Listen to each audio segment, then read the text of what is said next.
नीतीश कुमार ने इस पत्र पर हस्ताक्षर नहीं किया और इसको लेकर के लगातार जो है आरजेडी कहीं ना कहीं दबाव महसूस कर रही है। ये बात निकल करके सामने आ रही है।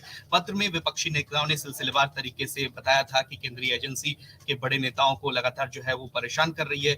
और ये इस लेटर को जब लिखा गया था तो उस समय डिप्टी सीएम मनीष सिसोदिया पर दिल्ली के जो डिप्टी सीएम है उनकी गिरफ्तारी हो रही थी। और इसमें जो नाम है उसमें तेजस्वी यादव का नाम है, उद्धव ठाकरे का नाम है, एनसीपी के चीफ शरद पवार का नाम है, नेशनल कॉन्फ्रेंस के फारूक अब्दुल्ला हैं, अरविंद केजरीवाल हैं, भगवंत मान हैं, एवं यहाँ तक कि सपा सुप्रीमो अखिलेश यादव, तेजस्वी यादव भी है, लेकिन नीतीश कुमार का नाम नहीं है। अब सवाल यह है कि नीतीश कुमार ने क्या आरजेडी को नीतीश कुमार ने आरजेडी को कोई बड़ा दाव चल दिया यहाँ पर? क्योंकि नीतीश कुमार पत्र नहीं लिख रहे हैं ऐसे समय में जब आरजेडी की तरफ से लगातार इस बात की मांग की जा रही थी तेजस्वी यादव को अब तब सीएम हो जाना चाहिए था। आरजेडी के लगातार नेता जो है बड़े बड़े नेता बयान दे रहे थे, लेकिन नीतीश कुमार के इस कदम के बाद से आप गौर करेंगे कि ये जो मांग थी लगातार आरजेडी की वो कहीं ना कहीं ठंडे बस्ते में चली गई है। और ऐसे समय में जब लगातार एक तरह से आप कह लीजिए कि ईडी की या सीबीआई की छापेमारी लगातार जारी है, ऐसे में क्या नीतीश कुमार सच में कोई बड़ा दांव चल चुके हैं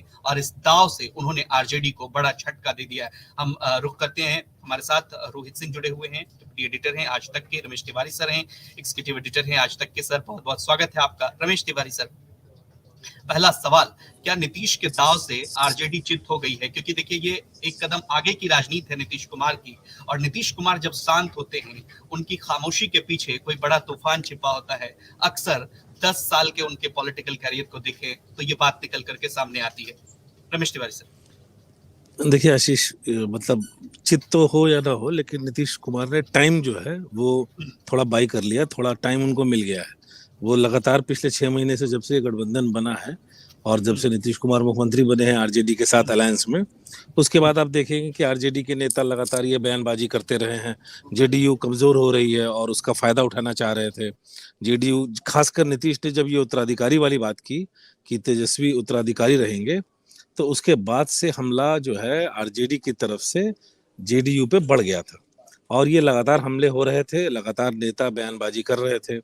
अब उधर बीजेपी ने एक नया दाव खेल दिया था, बीजेपी ने भी कह दिया कि भैया नीतीश हमसे हमारा कोई लेना देना नहीं है। तो जब एक तरफ आरजेडी के नेता हमला कर रहे हैं लगातार, दूसरी तरफ बीजेपी ने अपने स्टेट एग्जीक्यूटिव में कह दिया कि हमारा कोई लेना देना नहीं है अब नीतीश से, तो ऐसे में नीतीश के ऊपर जो दबाव था वो बढ़ता जा रहा था। उसको उन्होंने बेशक कम किया है। देखिए, उन्होंने गिमिक कह लीजिए या पॉलिटिकल स्टंट कह लीजिए, उन्होंने बाकायदा जिस अमित शाह और जिस मोदी को वो देखना नहीं चाह रहे थे जब से गठबंधन बना, उनके फोन कॉल का जिक्र असेंबली में किया। तो ये कहीं ना कहीं वो मैसेज देना चाह रहे थे आरजेडी वालों को कि देखिए बीजेपी चाहे कुछ भी बोले, मेरे पास वो विकल्प है अभी भी कि मैं कहीं से भी सेटिंग वेटिंग कर लूं। और टॉप लेवल पे मोदी और अमित शाह, बेशक अमित शाह ने आके यहाँ बोला बिहार में चंपारण की रैली में, पश्चिमी चंपारण में, कि नहीं हम नीतीश जी के लिए टाटा बाय बाय है, हमारे दरवाजे बंद हैं। इसके बावजूद वो एक तरफा जाके अपने ईगो को थोड़ा उन्होंने कंट्रोल में करते हुए एक राजनीतिक दाव पेच की तरह दूर की कौड़ी देखते हुए उन्होंने ये गेमिक खेला। इससे कुछ और हुआ ना हो, आरजेडी के हमले कम हो गए हैं। और दूसरी तरफ सीबीआई का चूंकि सीबीआई और ईडी का भी दबाव आरजेडी पे बढ़ा तो उस कारण भी है।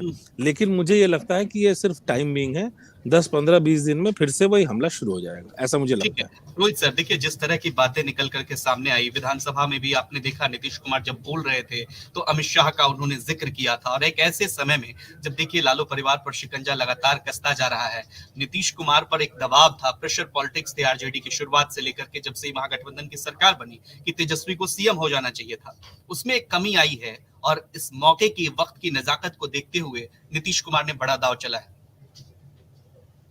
देखिए बिल्कुल, जिस तरीके से पिछले कुछ दिनों में हम देख रहे हैं, 3-4 दिनों में लालू परिवार ईडी और सीबीआई के शिकंजे में फंसता जा रहा है, लैंड फॉर जॉब स्कैम हो या फिर आईआरसीटीसी स्कैम हो, अचानक से हम देख रहे हैं कि नीतीश कुमार के बॉडी लैंग्वेज में एक चेंज आ गया है। और ये चेंज दरअसल 3-4 दिनों में नहीं, मैं पिछले 15 दिनों में नोटिस कर रहा हूँ कि तकरीबन ऐसे 6 मौके आ चुके हैं जब नीतीश कुमार ने आरजेडी से दूरी बनाई है। बहुत सारे मुद्दे हैं, चाहे वो अमित शाह से बात करने का मुद्दा हो, जन्मदिन पर उनके बधाई संदेश हो, प्रधानमंत्री के बधाई संदेश आए हो, या गलवान पर का मुद्दा हो, या फिर गलवान शहीद की मैं बात कर रहा हूँ जिसके लिए विवाद हुआ था, या फिर तमिलनाडु में बिहारी मजदूरों के जो कथित पिटाई का मामला था, इन तमाम मुद्दों पर जो है अलग रुख स्टैंड लिया है नीतीश कुमार ने तेजस्वी यादव से, जो साफ तौर पर स्पष्ट करता है कि कुछ न कुछ खिचड़ी जरूर पक रही है। क्योंकि ऐसा बहुत ही अमूमन नहीं होता है कि नीतीश कुमार लगातार ऐसे कम से कम 6 मौके हैं जहां पर उन्होंने आरजेडी या कहें तो तेजस्वी यादव से अलग स्टैंड लिया है। और अब तो देखिए, जब भ्रष्टाचार एक ऐसा मुद्दा है जिससे नीतीश कुमार ने पिछले 18-19 सालों में कहीं ना कहीं समझौता नहीं किया है, ऐसा वो दावा करते आए हैं कि 3C के साथ वो कभी भी समझौता नहीं करेंगे, क्राइम, कम्युनलिज्म और करप्शन।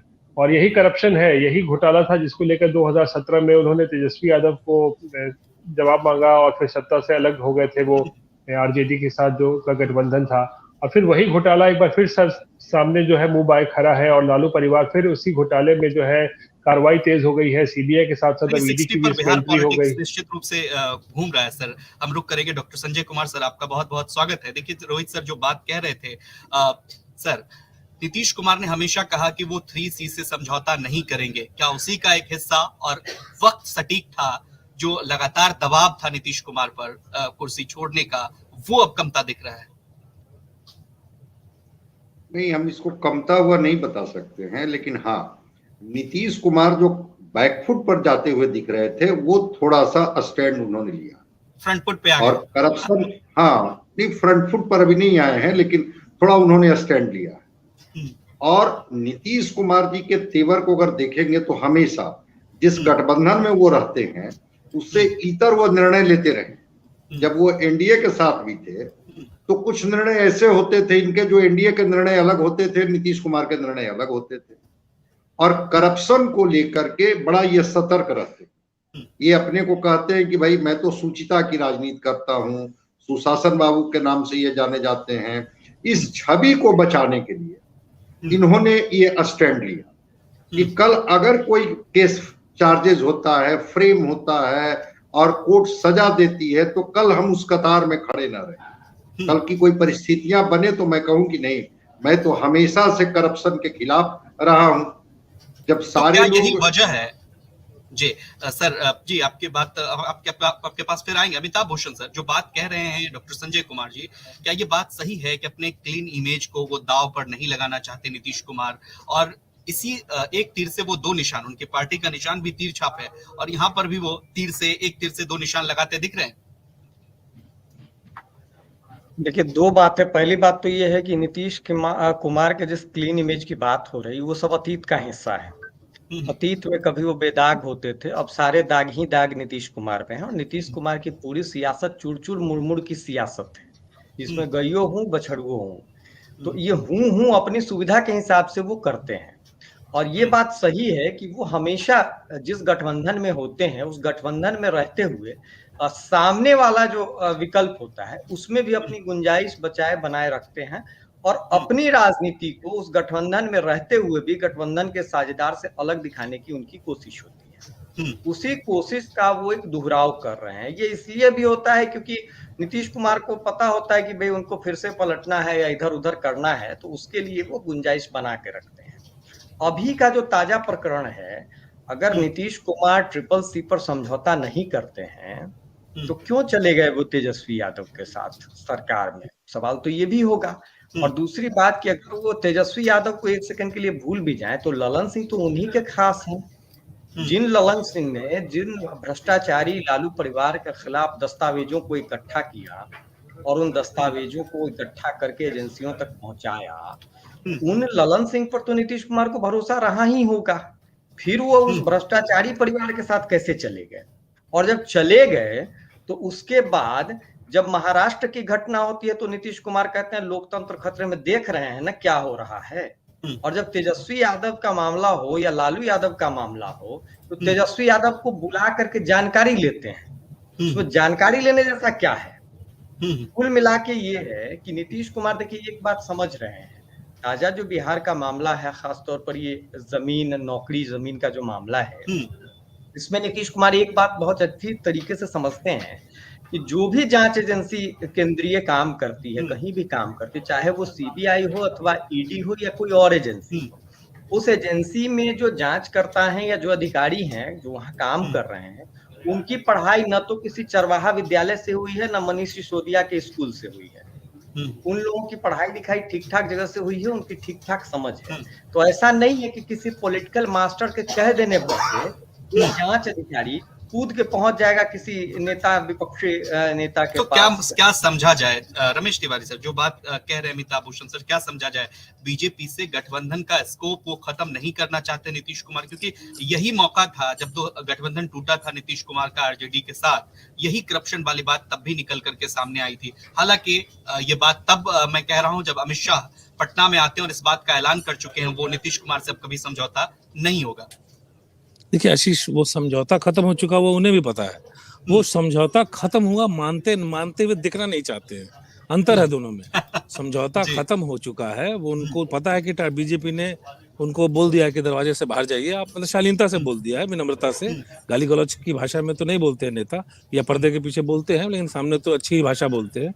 लेकिन ये जो भाषा उनको बता दिया गया है, लेकिन वो इस बात को, उनकी चूंकि बार्गेनिंग पावर इससे कम होती है आशीष, उनको आरजेडी दुत्कारे, शिखंडी कहे, गाली दे, गाली गलौज करे, घटिया से घटिया भाषा बात करे, तो भी उनको झेलना है आरजेडी को 2024 तक।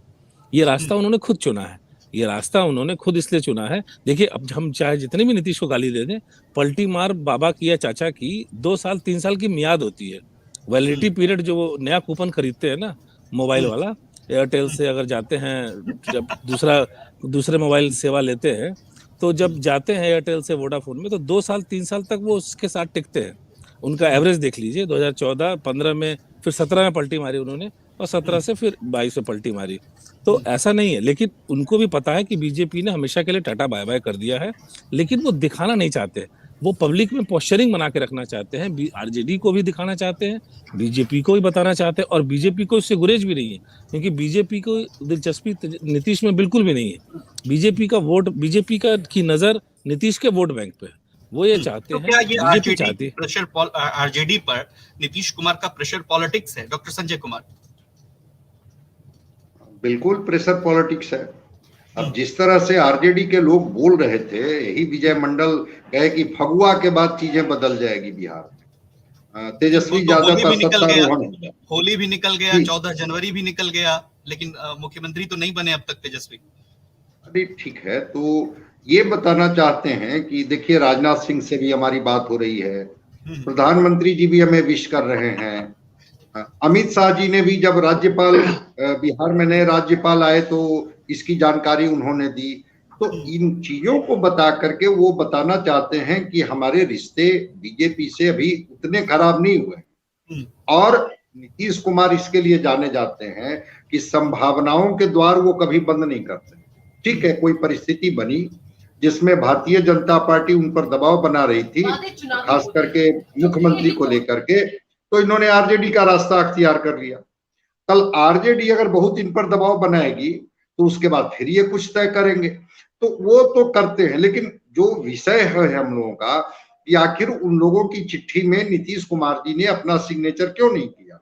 इसलिए नहीं किया कि चूंकि ये बताना चाहते हैं कि इतने लंबे दिनों के राजनीतिक जीवन में व्यक्तिगत तौर पर हमारे ऊपर किसी तरह के भ्रष्टाचार के आरोप नहीं है, और वो बताना ये भी चाहते हैं कि अगर किन्हीं के ऊपर कोई आरोप है तो वो जांच में जाना चाहिए। यही नीतीश कुमार थे, तेजस्वी यादव को कह रहे थे 17 में कि भाई पब्लिक डोमेन में जाकर के बता दीजिए ना कि जो आप पर चार्जेज है, क्या वो चार्जेज में कोई सच्चाई है, और अगर सच्चाई नहीं बताएंगे तो फिर हम अपना, तो स्केपिंग पॉइंट हमेशा वो बचा करके रखते हैं।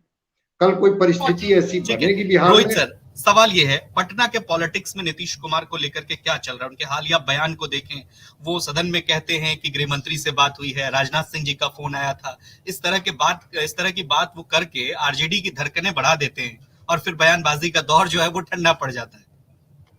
लेकिन क्या है जी, बिल्कुल। देखिए, इससे आरजेडी को तो धड़कनें जरूर बढ़ गई होंगी, जिस तरीके से पिछले 15-20 दिनों में नीतीश कुमार का रुख रहा है। और अमूमन देखिए, आप तो पिछले बार महागठबंधन की सरकार बनी थी, और फिर उसी दिन जिस दिन बहुमत साबित करना था, उसी दिन चार आरजेडी के नेताओं पर रेड हुआ था, तो उस दिन नीतीश कुमार सामने आए थे। उन्होंने बयान दिया था कि अब ऐसे रेड होते रहेंगे और 24 तक ये सब चलता रहेगा और ये सब राजनीतिक रेड हो रहे हैं। तो उस दिन वो तेजस्वी यादव या आरजेडी के समर्थन में उतरे थे। जब उसी दिन बहुमत जिस दिन साबित करना था उसी दिन छापेमारी हुई थी। लेकिन आज देखिए क्या हालात है, 4 दिन हो गए हैं। पहला दिन राबड़ी देवी की छापेमारी, दूसरे दिन और सवाल जवाब, दूसरे दिन लालू प्रसाद के यहाँ हुआ पूछताछ हुई, आज हो गया है ये तेजस्वी यादव के यहाँ। 3-4 दिनों से ये घटनाक्रम को देखिए। नीतीश कुमार एकदम चुप है, खामोश, कोई जवाब नहीं, कोई सवाल नहीं, किसी से मिल नहीं रहे हैं, बिल्कुल खामोशी बढ़ती हुई है इस पूरे मुद्दे पर। आज भी उनका एक कार्यक्रम था, हम वहां पहुंचे थे बात करने के लिए। क्या सच्चाई है रोहित सर, इसका आप जिक्र जरूर करें। जिस दिन पटना में राबड़ी आवास पे ये छापेमारी चल रही थी, कहा यह जा रहा था, सोशल मीडिया पे तमाम तरह, चूंकि आप पटना कवर करते हैं और इस पॉलिटिक्स पे आपकी गहन नजर होती है, नीतीश कुमार ने रास्ता भी बदल लिया था, उस रास्ते से वो अपने घर तक नहीं गए थे, इसमें क्या सच्चाई? बिल्कुल बिल्कुल बिल्कुल बिल्कुल। देखिए उनका जाने का रास्ता होता है, विधानसभा भी चल रहा है, जो अमूमन जब वो जिस गेट से निकलते हैं उसके बाद राबड़ी देवी के आवास में होते हुए ही विधानसभा का वो रास्ता जाता है। लेकिन उस दिन क्या था, सीबीआई पहुंची हुई थी, छापेमारी चल रही थी, पूछताछ हो रही थी, सड़क पे बहुत ज्यादा मीडिया का जमावड़ा भी था, आरजेडी के लोग जुड़े हुए थे। नीतीश कुमार उस दिन दूसरे रास्ते से विधानसभा गए थे। तो ये सब देखिए, सब एक सिग्नलिंग, एक पोस्टरिंग होता है जो राजनीति में बहुत मायने रखता है कि आखिर नीतीश कुमार सोच क्या रहे हैं, चाह क्या रहे हैं। और देखिए हम तो अब इंतजार कर रहे हैं किसी दिन वो राजगीर न चले जाए। अगर राजगीर चले गए तो फिर तो समझ जाइए कि कुछ ना कुछ खेल होना जो बिल्कुल लाजमी है। लेकिन नीतीश कुमार का अगर आप बॉडी लैंग्वेज से देखिए, उनकी जो हर कार्यशैली अगर पिछले 10-15 दिनों पर अगर नजर डाले तो वाकई उनके बॉडी लैंग्वेज से उनकी जो कार्यशैली है वो आरजेडी को बेहद असहज करने वाली जो है उनकी बॉडी लैंग्वेज और कार्यशैली इस वक्त नजर आ रही है। रमेश तिवारी सर, आरजेडी के लोग दुआ कर रहे हैं कि नीतीश कुमार राजगीर न जाएं, क्योंकि पिछली बार 2017 के पॉलिटिक्स को आप देखें तो राजगीर गए और सारा सिनेरियो पलट गया, सत्ता नहीं। आशीष मेरा मत बिल्कुल विपरीत है। गंगा में बहुत पानी बह गया है, इस बार वो राजगीर गए तो वो खुद वहीं रह जाएंगे और तेजस्वी यहाँ शपथ न ले ले, ठीक है? तो इसलिए इस मगालते में ना रहे हम लोग। हर बार हिस्ट्री रिपीट्स इटसेल्फ, लेकिन हर बार कोई जरूरी नहीं हो कि हर बार वही हो। ठीक है, अमिताभ भूषण सर, आप हमेशा इस बात का जिक्र करते हैं कि नीतीश कुमार का पता जो है एक अने मार्ग नहीं होकर के डाक बंगला चौराहा होता है, हर रास्ता वो अपने लिए खोले रहते हैं। 2023 में, चूंकि 2024 आने वाला चुनाव है, अभी 2025 है, क्या अभी भी उनका पता डाक बंगला चौराहा ही है राजनीतिक लिहाज से? निश्चित तौर पर है। और मैं तो ये भी मानता हूं कि इस पर भी सोचना चाहिए। 2 बार अमित शाह की बातचीत हुई है महज 24 घंटे के अंतराल पर नीतीश कुमार से। प्रधानमंत्री की भी बातचीत हुई है और नीतीश कुमार सदन में जब ये बता रहे थे तो उस बताने में एक बात और निकल के आई कि दोनों बार जो मेरी जानकारी है कि अमित शाह से जब उनकी बात हुई है तो वो बातचीत 15 मिनट से ज्यादा वक्त का रहा है। तो बधाई देने के लिए या सूचित करने के लिए कि राज्यपाल आपके यहाँ जा रहे हैं, 15 मिनट की बातचीत क्या होगी? मुझे ऐसा लगता है कि 17 में एक परिस्थिति बनी थी जब नीतीश कुमार अपनी छवि की बात करते हुए निकल गए थे। वो जो जिस सी का आप जिक्र कर रहे थे उसी का जिक्र करते हुए वो विदा हो गए थे। तो क्या ये जो बातचीत नीतीश कुमार की हुई है, क्या वो अमित शाह को बता रहे थे कि केंद्रीय एजेंसी की भूमिका बिहार में कैसी होनी चाहिए, कब होनी चाहिए, किस रूप में होनी चाहिए? क्या ये सहूलियत नीतीश कुमार की राजनीति को मिले, क्या उससे भी जोड़ करके इस पूरी कार्रवाई को देखा जाना चाहिए क्या, जो पिछले 4 दिनों में घटित हो रहा है? मुझे ऐसा लगता है कि ये पूरी परिस्थितियां वैसी ही हैं। दूसरी बात, मैं ये मानता हूं कि नीतीश कुमार की साख, सियासी तौर पर उनकी पूंजी, वो सब कमतर हुई है। ये बिहार के तमाम लोग जानते हैं। लेकिन अमित शाह और नरेंद्र मोदी जी की नजर में क्या नीतीश कुमार का कद कम हुआ है या उनकी पूंजी समाप्त हो गई है? मुझे लगता है कि वो परिस्थिति नहीं बनी। उसके पीछे एक मामला ये भी होता है, दुश्मन का दुश्मन दोस्त होता है। तो जिस तरीके से तेजस्वी यादव ने अपने दौर में आरजेडी को बड़ा किया है, लंबे वक्त के बाद आरजेडी थोड़ी बड़ी होती हुई दिखी है और तेजस्वी की राजनीति तो बड़ी हुई ही है। तो उसको रोकने के लिए, उसको कुंद करने के लिए, उसको समाप्त करने के लिए अगर नीतीश कुमार उसमें कोई भूमिका निभाते हैं तो जाहिर है कि बीजेपी उससे खुश होगी। तो शायद इसलिए कि नीतीश कुमार की ये उपयोगिता तो बची हुई है कि वो जो अपना अभियंत्रण दिखाते हैं कि जिस जहाज में बैठे उसी में छेद करते हैं, खुद कूद जाते हैं, बाकी को डूबने के लिए छोड़ देते हैं बीच में। तो अभी आरजेडी के जहाज में भी जो वो छेद करते हैं समय समय पर ना, मुझे लगता है कि उसका पारितोषिक बीजेपी उनको दे सकती है। लेकिन और डॉक्टर संजय वापसी कुमार हो सकती है। जी जी डॉक्टर संजय कुमार, इसका एक पक्ष ये भी निकल करके सामने आ रहा है, क्योंकि पॉलिटिकल पंडितों का मानना है कि जिन 8 दलों ने चिट्ठी लिखी उसमें से अगर आरजेडी को छोड़ दें तो वो सभी जो दल हैं कांग्रेस से अलग उनकी राह है, और नीतीश कुमार चूंकि विपक्षी एकता की मुहिम में जुटे हैं, ऐसा पॉलिटिकल पंडितों का मानना है। आपकी क्या राय है इस पर, आप हमें जरूर बताएं।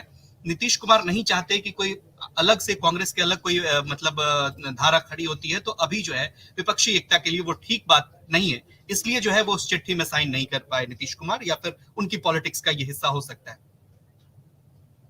देखिए, राजनीति में किसकी क्या मंशा होगी इस पर प्रिडिक्ट करना बड़ा मुश्किल है। यही अरविंद केजरीवाल जो उस चिट्ठी पर इन्होंने दस्तखत किया है, कुछ दिन पहले कुछ जो दस्तखत करने वाले नेता हैं उनके खिलाफ अरविंद केजरीवाल ने कहा था कि एक बड़ा हम करप्शन के अगेंस्ट में अभियान चलाएंगे। अरविंद केजरीवाल, आज ये सब लोग साथ हैं। तो राजनीति में परिस्थितियां कब क्या बनती है उस पर चीजें निर्भर करती है। तो नीतीश कुमार उस चिट्ठी पर सिग्नेचर करने से जो परहेज किए हैं, वो परहेज इसी वजह से किए हैं कि वो अपने बारे में तो वो बताते ही हैं लोगों को कि बताइए हमारे ऊपर कभी कोई दाग लगा है क्या, हमारे ऊपर कोई करप्शन का कोई चार्जेज है क्या, कभी हमें कुछ किया गया है क्या। लेकिन एक सवाल कल इन पर उठ सकता है कि ठीक है आप तो बेदाग हैं, लेकिन आप तो उनके साथ खड़े रहे, चाहे वो चिट्ठी के माध्यम से प्रधानमंत्री को सूचित करना हो, चाहे सरकार बनानी हो, तो आप तो उनके साथ खड़े रहे। तो आप अपने को कैसे कह सकते हैं कि नहीं आप क्राइम, करप्शन और कम्युनलिज्म से समझौता नहीं करते हैं? वो चीजें तो दिख रही हैं। नीतीश कुमार इस मामले में बड़ा ही सीजन्ड पॉलिटिशियन, और हर दाव जो वो चलते हैं ना, उस दाव के पीछे बड़ा उनका डिप्लोमेटिक आइडियाज होता है, इसके क्या लाभ होंगे क्या घाटे होंगे। इसीलिए आप देखते होंगे कि कभी कभी नीतीश कुमार चुप हो जाते हैं, और उनका जो साइलेंस है बहुत कुछ कहती है निश्चित रूप से। रोहित सर, इसमें 2 सवाल हम ऐड ऑन करना चाहेंगे। हमें याद है चूंकि वो लेफ्ट के मंच से भी जब नीतीश कुमार बोल रहे थे, सलमान खुर्शीद के रिएक्शन पर जब वो अपनी बात रख रहे थे, या फिर चले आते हैं महागठबंधन की रैली में जब अखिलेश प्रसाद सिंह बोल रहे थे, इन दोनों नेताओं के बयान को सुनते हुए नीतीश कुमार को आप कैसे देखते हैं? क्या ये उनकी रणनीति का हिस्सा है कि कांग्रेस ही विपक्ष को लीड करे? चूंकि वो लगातार कह रहे हैं, इस बात का जिक्र कर रहे हैं कि आप अपना पत्ता खोलिए, ये अब हम आप ही के इंतजार में, इस तरह का बयान नीतीश कुमार का आया है। वो चाहते हैं विपक्षी एकता का जो लीडर हो वो कांग्रेस पार्टी से ही निकल करके आए, और इसीलिए जितने भी दल हैं 8 दल, उनकी कांग्रेस से कहीं ना कहीं दूरी रही है, इसलिए नीतीश कुमार इस पर साइन नहीं कर पाए। आपकी प्रतिक्रिया रोहित सर? देखिए, सीधी सी बात है, अगर वो इस चिट्ठी पर साइन कर देते हैं तो वो उन लोगों के साथ खड़े नजर आते हैं जो कि ईडी और सीबीआई का विरोध करते हैं, यानी कि जिनके ऊपर भ्रष्टाचार का आरोप लगे हैं और जो सवाल खड़े कर रहे हैं, उस लीग में वो साथ खड़े नजर आते हैं। जाहिर सी बात है, नीतीश कुमार ऐसा कभी नहीं चाहते हैं कि वो ऐसे लोगों के साथ खड़े हो जिनके खिलाफ सीबीआई और ईडी की छापेमारी चल रही हो, बहुत सारे केस चल रहे हो। अब बात हुआ कि 2017 से 2022 में 2023 में ऐसा क्या बदल गया है। 2017 में यही भ्रष्टाचार का मामला था और यही लैंड फॉर जॉब स्कैम था जिसको आधार बना के वो गठबंधन से अलग हो गए थे। लेकिन अब आप बोलेंगे कि फिर इन्होंने गठबंधन क्यों कर लिया पिछले साल? तो देखिए, उस समय के हालात अलग थे। उस समय नीतीश कुमार की पार्टी को बचाने की जो उनके सामने सबसे बड़ी चुनौती थी, आरसीपी सिंह का जो खतरा एक मंडरा रहा था ना, वो सबसे बड़ा खतरा उस समय था कि कहीं पार्टी ही न टूट जाए। वो जो सोच रहे थे वो लेने के देने न पड़ जाए, इसीलिए तत्कालिक उन्हें जो लगा कि बीजेपी से अलग होना सबसे ज्यादा महत्वपूर्ण है, और ऐसा उन्होंने एक जो पुराना फॉर्मूला अपनाया कि मैं ही मुख्यमंत्री रहूं और फिर महागठबंधन में शामिल हो जाऊं और सब कुछ ठीक ठाक चलता रहे। तो उस समय फौरी तौर पर उन्होंने अपनी पार्टी बचाने के लिए आरसीपी सिंह के नाम पर जो है वो गठबंधन तोड़ दिया। नीतीश कुमार को ये उम्मीद नहीं रही होगी कि अचानक से ये भ्रष्टाचार का मामला इतना जोर पकड़ लेगा 6-8 महीने के बाद। जितना पिछले आप देखिए 5-6 दिनों में जिस तरीके से ताबड़तोड़ छापेमारी चल रही है, लालू प्रसाद हो, राबड़ी देवी हो, मीसा भारती हो, तेजस्वी यादव से पूछताछ हो, ये उनके गले अब नहीं उतर रहा है। उन्होंने जो सोचा था कि जिस तरीके से वो बीजेपी को टक्कर दे पाएंगे 2024 में, या फिर जो कह सकते हैं कि एक लगा था कि वो भ्रष्टाचार के साथ समझौता कर रहे हैं, उस वक्त उन्होंने किया था उस वक्त के हालात को देख के। लेकिन जब आप समझ लीजिए कि आपके अलायंस पार्टनर, आपके डिप्टी सीएम, अब आप समझिए कल डिप्टी सीएम अगर जेल चले जाते हैं तेजस्वी यादव, ईडी उनको गिरफ्तार कर लेती है, तो क्या करेंगे नीतीश कुमार? क्या वो गठबंधन चलाते रहेंगे? सवाल उन पर खड़े हो जाएंगे कि आपके तो डिप्टी सीएम गिरफ्तार हो गए हैं, ईडी ने गिरफ्तार कर लिया है, तो ये प्रेशर उनके ऊपर हमेशा जो है खतरा मंडरा रहा है कि तेजस्वी यादव अगर कहीं गिरफ्तार ना हो जाए, इसीलिए वो अब इस तरीके का बॉडी लैंग्वेज उन्होंने बना लिया है जहां पर वो आरजेडी के करीब भी नहीं फिलहाल दिखना चाह रहे हैं। पिछले 15-20 दिनों से जो मैं देख आरजेडी रहा के हूं, करीब भी वो नहीं दिखना चाह रहे थे। इसी से जुड़ा हुआ सवाल है रमेश तिवारी सर, और मैं चाहूंगा इस पैनल में जितने भी लोग हैं सबसे ये सवाल हम पूछें। विपक्षी एकता में अभी जेडीयू एकमात्र पार्टी है सर जिनका कोई भी बड़ा नेता अभी सेंट्रल एजेंसी के रडार पर नहीं है। आखिर नीतीश कुमार क्यों खत लिखे, सवाल मतलब उस चिट्ठी पर साइन क्यों करे, ये भी एक धड़ा का मानना है। नहीं, देखिए मुझे लगता है कि नीतीश कुमार ने सिर्फ और सिर्फ आरजेडी को ये मैसेज देने के लिए कि हम मतलब कंफ्यूजन पैदा करने के लिए ये चिट्ठी पे साइन नहीं किया। नहीं तो लालू प्रसाद यादव बहुत 25-30 साल से कांग्रेस के साथ गठबंधन करके लड़ रहे हैं। अगर तेजस्वी यादव उस पे साइन करते हैं, इसका मतलब लालू यादव तो शुरू से कहते रहे कि कोई भी विपक्षी एकता कांग्रेस के बगैर नहीं हो सकती। तो इसलिए मैं इस तर्क को, कांग्रेस वाले तर्क को तो मैं नहीं मानता। मुझे लगता है कि सिर्फ और सिर्फ इनकी पॉलिटिक्स ही इस आधार पर टिकी हुई है, ये सीएम ही इस आधार पे बने हुए हैं कि आरजेडी का रैंक और फाइल कैडर ये समझे कि नहीं, वो बीजेपी के साथ अभी बातचीत चल रही है उनकी, वो डरता रहे, वो डरे और जबकि बातचीत कुछ नहीं है, ये खुद से जताना, खुद से जाके एक दिन पहले गाली गलौज करना कि हमें कोई जरूरत नहीं है इन्होंने। और देखिए ये जो आप एजेंसी वाली बात कर रहे हैं वो बिल्कुल कतई नहीं, आरजेडी से ज्यादा हमलावर ललन सिंह है और उनका पूरा ब्रिगेड है, नीरज कुमार, रोज सुबह शाम सीबीआई और ईडी को गाली देते हैं। तो ये उनको हाँ ये जरूर आया है रूप से, तो मतलब ठीक है, चाहे नया बदलाव ये आया आशीष, नया बदलाव ये आया है कि उनकी प्रधानमंत्री पद की जो लालसा थी, पद की जो उम्मीदवारी की, वो थोड़ी खत्म हो गई है। अब विमान थोड़ी दिनों में आ जाएगा, लेकिन वो उस पर चढ़ के कितनी यात्रा कर पाएंगे, वो वांटेड भी हैं कि नहीं, वेलकम भी हैं कि नहीं, वो बड़ी बात है। ठीक है, अमिताभ भूषण सर उसके बाद आएंगे। डॉक्टर संजय कुमार चूंकि 7:30 तक ही हमारे साथ हैं। अमिताभ भूषण सर, जो सवाल मैं कह रहा था कि सेंट्रल एजेंसी लगातार मतलब चाहे आप देख लीजिए अन्य नेताओं पर उनकी छापेमारी होती है, रडार पे आ जाते हैं, जेडीयू का कोई नेता इस रडार में शामिल नहीं है, तो नीतीश कुमार ये चिट्ठी पे साइन क्यों करें? पॉलिटिकल पंडितों का ये मानना है कि नीतीश कुमार ने ये फैसला सही कर लिया। निश्चित तौर पर, लेकिन आप सीबीआई के पूरे प्रकरण को देखेंगे तो चारा घोटाले में ललन सिंह भी तो सह याचिका करता थे ना, दूसरी याचिका उन्हीं की थी। तो नीतीश कुमार तो शुरुआत से ही चाहते थे कि लालू यादव की राजनीति समाप्त हो जाए। उस राजनीति को खत्म करने के लिए जो कुछ भी वो कर सकते थे वो कर रहे थे। और आज देखिए समय का चक्र कि वही ललन सिंह सेंट्रल एजेंसी को गाली दे रहे हैं, जो ललन सिंह मानते थे कि लालू यादव जो है वो महाभ्रष्टाचारी है और उनके खिलाफ जो है कानून संगत, न्याय संगत कार्रवाई होनी चाहिए, उन्हीं को इस समय लग रहा है। तो ये संतुलन की सियासत है। वो एक फिल्म में था डायलॉग कि आग के लिए पानी का डर बना रहना चाहिए। तो नीतीश कुमार जो है संतुलन की सियासत के उस्ताद हैं, वो दोनों तरफ बैलेंस बना के रखते हैं, कभी सेंट्रल एजेंसी बेहतर कभी बदतर। रही बात ये कैसे बेदाग हैं, ये कैसे जीरो टॉलरेंस की नीति रखने वाले नेता हैं कि सृजन के सारे सपूत किसके गोद में थे? इनके गोद में ही तो सृजन के सपूत बैठे हुए थे। और मिथिलेश जी स्वर्गीय हो गए, वो भी स्लीपर घोटाले का मुकदमा लेते हुए जिंदगी गुजार दी और उसी में बेचारे खुद भी गुजर गए। तो ऐसा नहीं है। दूसरी बात जी सर, आप अपनी बात पूरी करिए अमिताभ सर। नहीं, एक बात सर की बातचीत हो जाए क्योंकि सर को जाना है, फिर हम बातचीत कर लेंगे।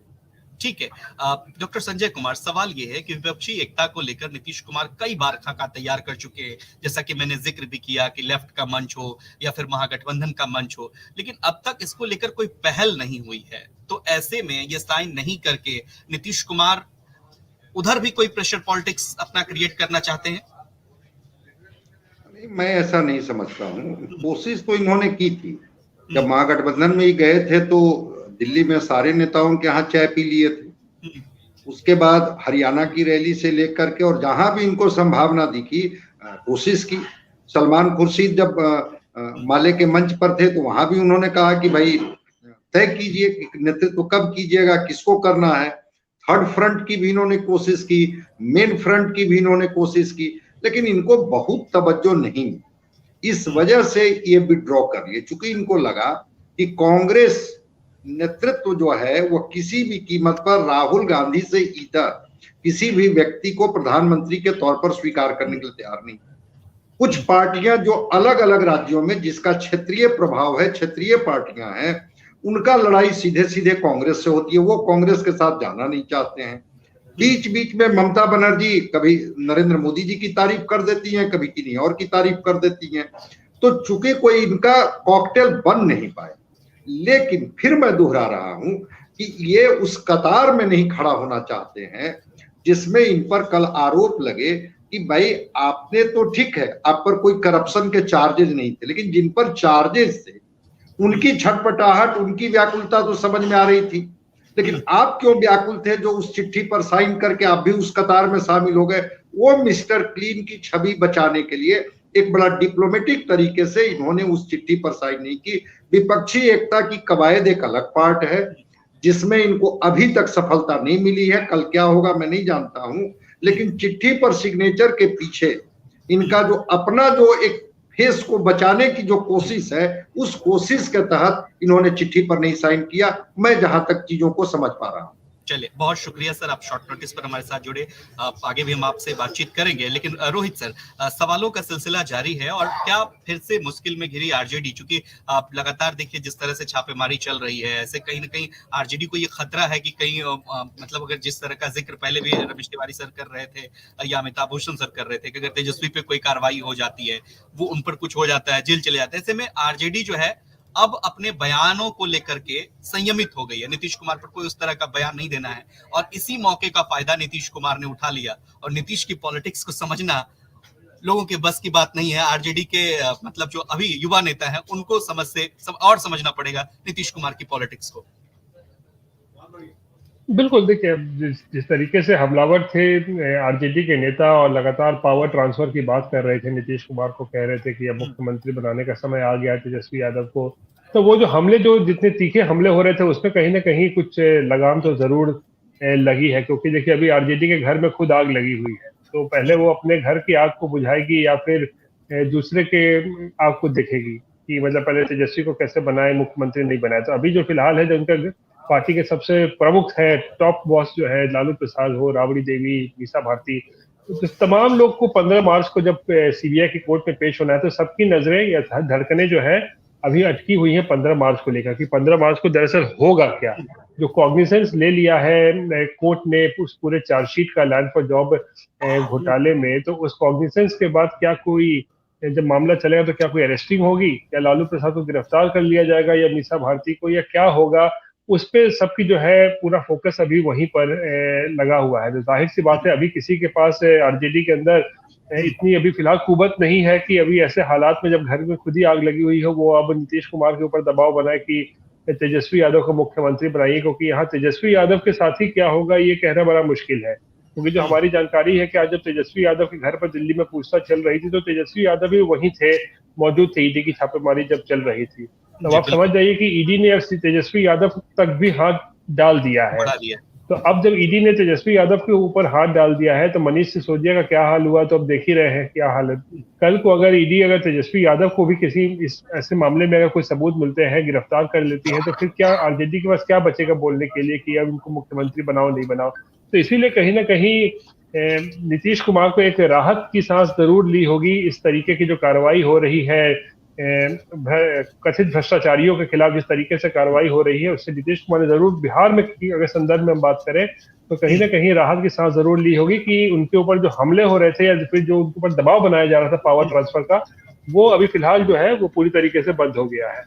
ठीक है रमेश तिवारी सर, नीतीश कुमार को क्या अब लगने लगा है कि विपक्षी एकता की जिसका आप जिक्र कर रहे थे शुरुआत में भी, कि ये बात फिजूल की है? क्योंकि पिछले कुछ महीने से आप देखें तो चाहे ममता बनर्जी की बात कर लेते हैं, चंद्रशेखर राव ने तो अपनी पार्टी का नाम भी बदल लिया, जो बड़े बड़े नेता हैं अन्य दलों में, वो सब भी अब लगातार ये कह चुके हैं कि ठीक है हम कांग्रेस के साथ नहीं रहेंगे। ऐसे में नीतीश कुमार ये समझने लगे हैं कि ये सब बातें फिजूल की हैं और अभी जो है हमें बिहार की तरफ ही रुख करना है, दिल्ली की तरफ निशाना उनका नहीं है, नकार चुके हैं। जो यात्रा कर रहे थे उस दौरान भी उन्होंने कही थी ये बात। देखिए उनको शुरुआती दौर में एहसास हो गया था, लालू जी ने सब्ज बाग दिखाया था, लेकिन वो सोनिया गांधी से जो मुलाकात में और राहुल गांधी ने इतनी लंबी यात्रा की और जिसको वो सफल बताते हैं, और वो कितनी सफल हुई है तो वक्त बताएगा, लेकिन वो उसके बाद नीतीश को ये एहसास हो गया था कि ये जो काठ की हांडी जो है चढ़ नहीं पा रही है। कोशिश की उन्होंने, लेकिन देखिए दूसरी बात, हम करप्शन की जब बात करते हैं ना आशीष, मुझे नहीं लगता कि बिहार में भ्रष्टाचार कोई मुद्दा है। ये सब हमारे और आपके कहने सुनने की बात है।